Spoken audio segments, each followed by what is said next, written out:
Bien, hoy toca la clase de perífrasis verbales. La clase de hoy, las perífrasis es algo que lleváis viendo desde hace un montón de tiempo, os han mandado clasificarlas, las habéis estudiado en toda la ESO y hoy quiero verlas no desde el punto de vista del análisis del texto, como hemos estado viendo los tiempos verbales, ¿no? Que nos aportaba cada uso del tiempo verbal en un texto, sino más bien quiero verla desde el punto de vista del análisis sintáctico. Hay veces que nos encontramos dos verbos seguidos en los que no sabemos muy bien si es una perífrasis, si estamos ante una oración compuesta. Entonces vamos a ver un poquito cómo reconocerlos y cómo clasificarlos. La primera manera de distinguir las perífrasis verbales es que nos encontramos en una oración ante dos verbos que están bastante seguidos el uno del otro. Normalmente es un verbo seguido de otro a continuación o un verbo con una preposición o una conjunción en medio y otro a continuación. Al primer verbo le vamos a llamar verbo auxiliar. Es un verbo que no está, que está siempre conjugado, es decir, cuando yo digo Juan estaba cantando, ese estaba está conjugado en la tercera persona del singular porque va con el sujeto que es Juan.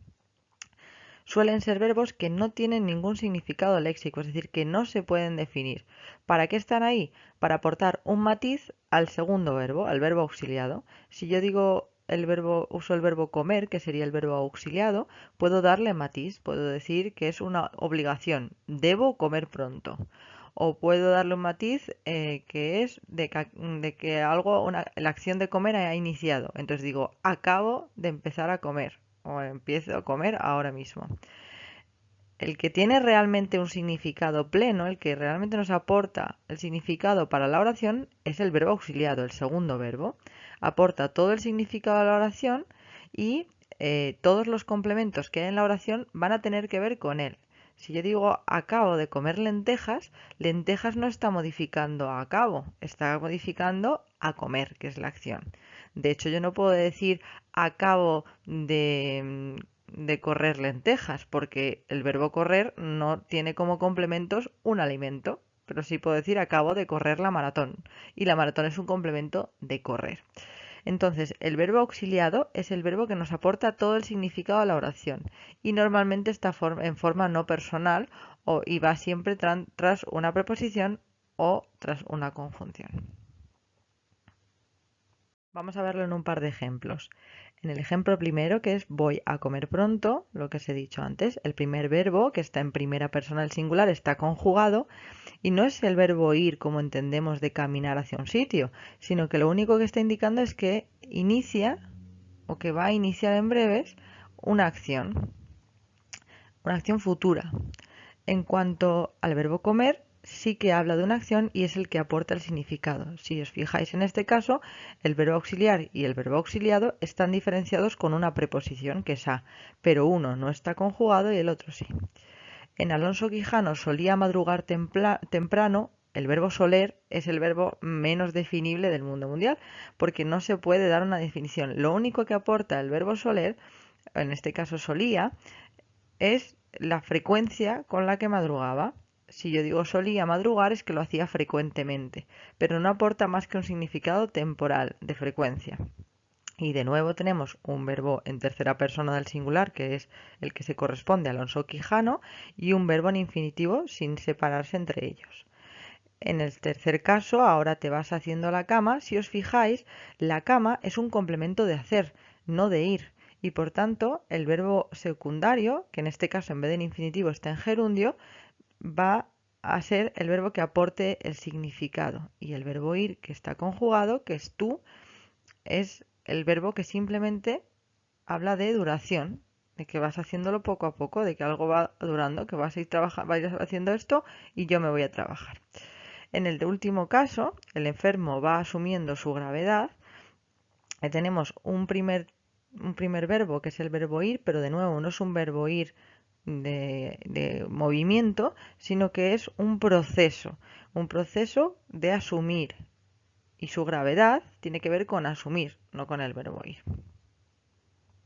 El problema fundamental que nos plantean las perífrasis verbales es que en el nivel en el que estamos de análisis sintáctico podemos tener una perífrasis verbal o una oración compuesta, es decir, ya estamos acostumbrados a ver oraciones con dos verbos. Entonces, cuando encontremos dos verbos, tendremos que discernir entre si es una oración compuesta o es una perífrasis. Hay varios trucos para hacerlo. En primer lugar, el verbo conjugado carece de significado en la perífrasis y en las oraciones compuestas ambos tienen significado pleno. ¿Esto qué quiere decir? Pues que en la perífrasis, como os he dicho antes, el verbo auxiliar no tiene ningún significado, no se puede definir. En el ejemplo 1 dice, tengo que hacer los deberes cuanto antes. En este caso, el verbo tengo, el verbo tener, no indica posesión, sino simplemente una obligación respecto a hacer, que es el que recibe todo el significado. En el segundo caso, dijo de hacer los deberes cuanto antes, tanto el verbo decir como el verbo hacer sí que tienen sus dos significados. Dijo es una acción y hacer es otra. Por lo tanto, en el primer caso estamos ante una perífrasis porque tengo no tiene significado, pero en el ejemplo B estamos ante una oración compuesta porque ambos tienen significado. El segundo caso es el de los complementos. La segunda prueba que tenemos es que los complementos de la oración, en el caso de la oración compuesta, pueden modificar a ambos verbos, es decir, tenemos complementos a lo mejor para un verbo y complementos para el otro. En la perífrasis solo vamos a tener complementos para el segundo verbo porque el primero no tiene significado. En el ejemplo A tenemos Juan corrió la carrera logrando una medalla de oro. La carrera es un complemento de corrió y una medalla de oro es un complemento de logrando. Pero si os fijáis en el segundo ejemplo, Juan vino diciendo mentiras a todo el mundo. Mentiras modifica diciendo y a todo el mundo modifica diciendo, pero a vino no le podemos añadir nada. En el caso de que yo a vino le añadiese algo entre medias, por ejemplo que dijese Juan vino corriendo diciendo mentiras a todo el mundo, ya no sería una perífrasis, porque al ponerle un complemento a venir, estamos haciendo que el verbo venir adquiera significado. ¿De acuerdo? Entonces, en función del contexto, habrá que analizar qué estructuras son perífrasis y qué estructuras son compuestas. Y luego hay un truquillo que sirve para solo el caso de los verbos en infinitivo, en el que el verbo en infinitivo, si no es perífrasis, se va a poder sustituir por eso. Por ejemplo, en el ejemplo A, el chico deseaba entrar en la Academia de Artes, podemos decir el chico deseaba eso. Estamos ante una oración compuesta subordinada sustantiva. Seguramente os hayan explicado que las subordinadas sustantivas se pueden sustituir por un pronombre. En el segundo caso, tu amigo puede venir a mi fiesta, no podemos decir tu amigo puede eso. Es imposible porque el verbo poder en este caso no significa que es capaz de, sino simplemente significa que le doy permiso para hacerlo. A partir de aquí, la clasificación de las perífrasis en el análisis sintáctico no nos interesa, porque cuando nosotros encontremos una perífrasis, estaría bien poner que es una perífrasis modal o que es una perífrasis aspectual, pero a mí lo que más me interesa es que sepáis distinguir cuando estamos ante una oración compuesta y cuando estamos ante una perífrasis, porque cambia todo el análisis sintáctico. Pero aún así es importante diferenciar o saber diferenciar entre qué es una perífrasis modal y qué es una perífrasis aspectual. Las perífrasis modales lo único que hacen es aportarle al verbo una modalidad, es decir, no aportan tanto un significado o un matiz temporal, sino que aportan un matiz de capacidad, de obligación, de suposición, de probabilidad. Se corresponde más a los modos, al modo, ¿os acordáis que hablamos de indicativo, de subjuntivo? Y el modo en el verbo lo que aportaba era si era real, si era una hipótesis, si hablamos de una suposición. Entonces, cuando hablamos de modalidad, estamos hablando de una enunciación, de una manera de expresarse y de la certeza que tienes a la hora de hablar de ella. Si yo digo, Pedro puede llegar mañana, no tengo una certeza clara de que viene Pedro. Pero en cambio, si yo digo Pedro llega mañana, sí que tengo una certeza. Entonces, ¿qué nos aporta este verbo poder en este momento? La certeza, la seguridad que yo tengo de que esta persona venga o no venga a casa. Entonces, las perífrasis modales no aportan un significado en cuanto al tiempo, sino más bien al concepto o a la expresión de la certeza que tienes a la hora de hablar. En cambio, las perífrasis aspectuales sí que nos aportan un significado en cuanto al tiempo de la acción.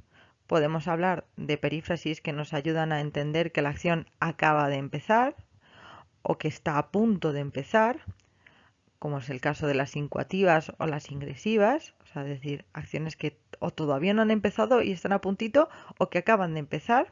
Luego tenemos otro tipo de perífrasis que nos explican que la acción se está extendiendo a lo largo del tiempo, que está durando, está en desarrollo, que son de las más frecuentes que usamos. Y luego tenemos otras que nos indican que ha terminado la acción. Es el caso de las terminativas o las resultativas.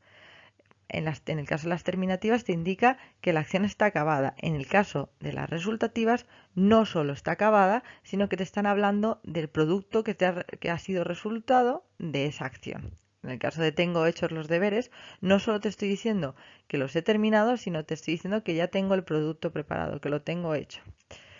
Y por último, hay otro tipo de perífrasis aspectuales que no hablan del inicio, del final de la acción, sino de la reiteración, de la cantidad de veces en la que realizas esa acción.